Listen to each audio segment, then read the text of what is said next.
omukama amusonyiwa ebyamusobako basaba Katonda awe mami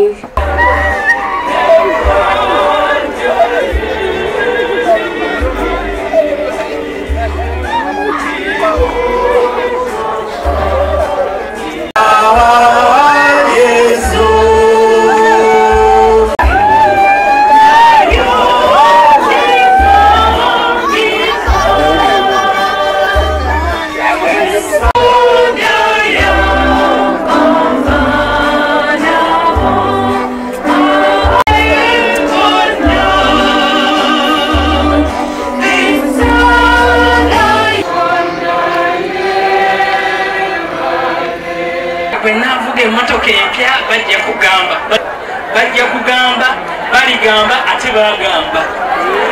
sigosose okugamba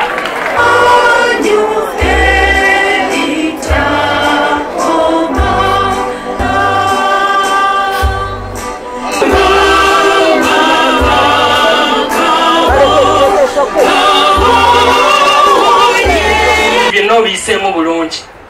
era tetusobola kugamba nti Olivia ono yalagajjadde obulamu bwe Uganda omukama mulungi obudde bwonna Tugase ku kitambiro kya mpisa kino ekimwolekera era nsaba ffenna tuyimirire ate tumwanirize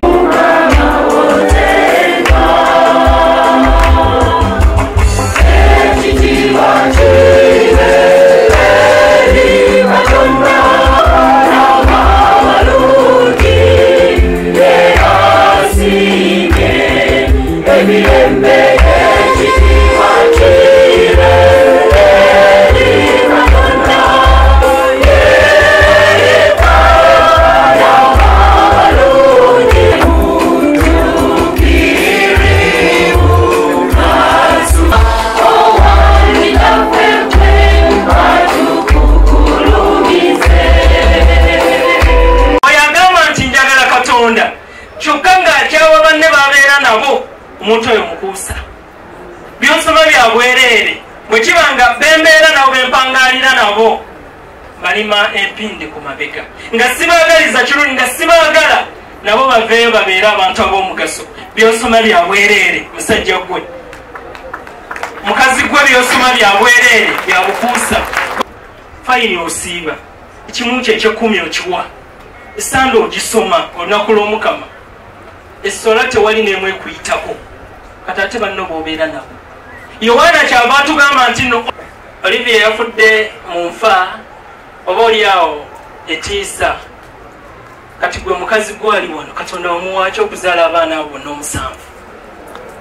n'ozaala asooka n'owokubiri n'ozaala n'abalongo bonna ne bakula ng'ovaayo muleeba kisa kyani Katonda yasalawo mu buli mbeera yaffe yonna Olivia ono sente zonna zaabaddewo yabadde ne ku malwaliro agakira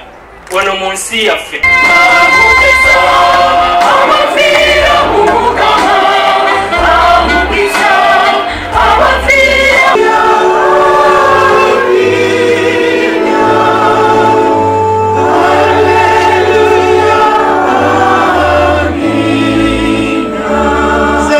enderamu abo abalina kabaka ataggwawo abeere mu ssanyu eritaggwawo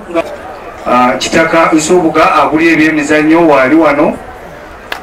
era gendayo muleke Victoria oyinza n'okugenda wali ewaffe naye eri kumpi nawe genda ogweyo ozifune abantu boogera bannaabo oba kiki ng'oyavuwala mazima ddala omuntu akoyingiwa Olivia gwayise ave mu nsi ajjeewo nga bw'omufaananyi suubira nti tulizuukira ne tuwesiima fe abandi badde banakuwala tebubagibwako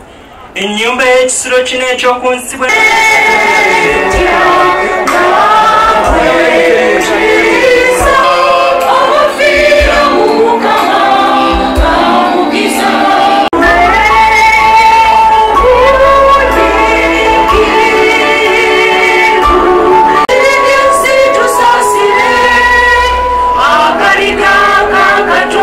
okumwambaza engule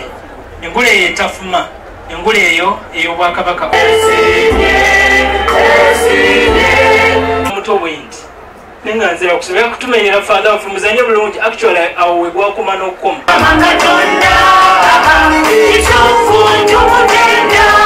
jawa ebibi by'ensi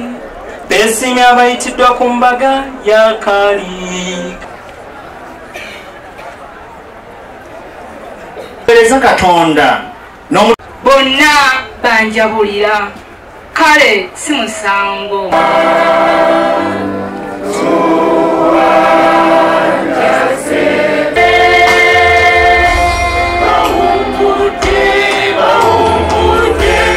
Mitwe na mubiru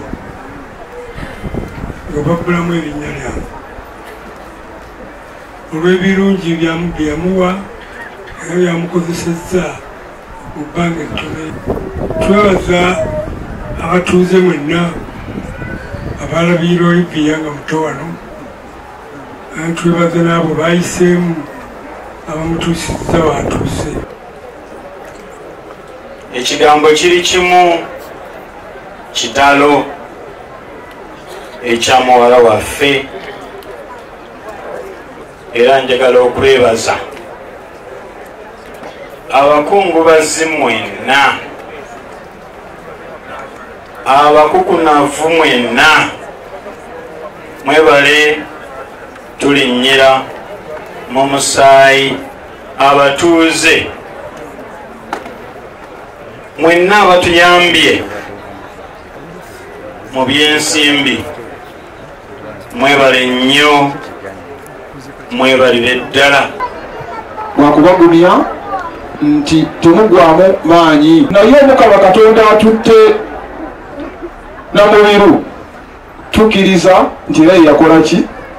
ye yamutuwa awovudde Namubiru ono nze ndimu okukkiriza nti Katonda agenda baddizaawo Namubiru amusinga emirundi 10. Olivia ono ku lunaku olwokutaano yali asuze wange ku ssaawa 9 ez'olweggulo tuba tuli mu meeting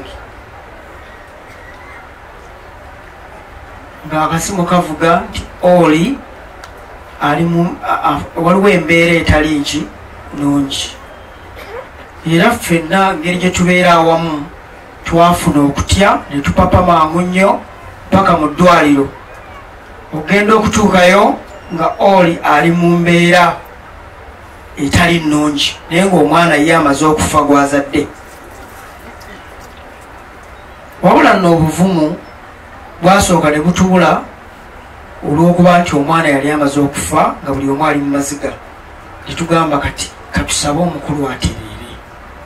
kyatwala essaawa eziwerera ddala 4 ng'eddwaliro likyalwana okulaba nti obulamu bw'omukulu butereera naye okuzaala nga bwe kuba Omukama amuwummuza emirembe era nga famire tufunye eddibu ddene naye mbagumya baganda bange mutasimu muto wange nkugumya Omukama akubeere ogume ate era tujja kusigala nga tuli bagumu obudde bwonna. Mukama akusaasire Oliva n'essobozi tekete abaana Oliva. Mukama akusonyiwe eyo akusabako Oliva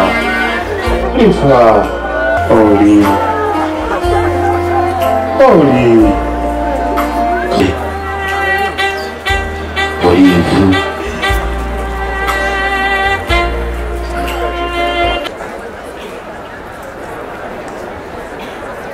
gavumenti ya wakati abali wano agamba nti nagenze wannamiro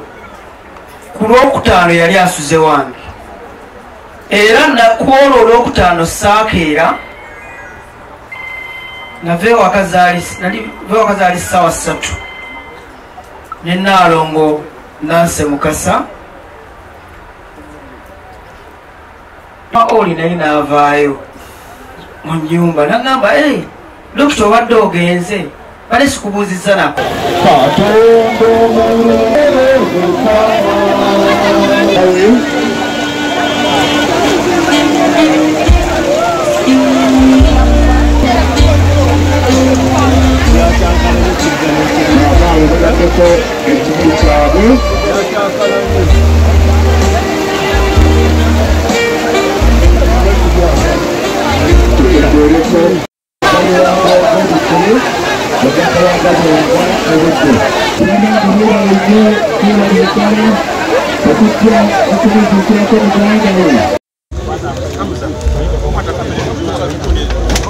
Genda.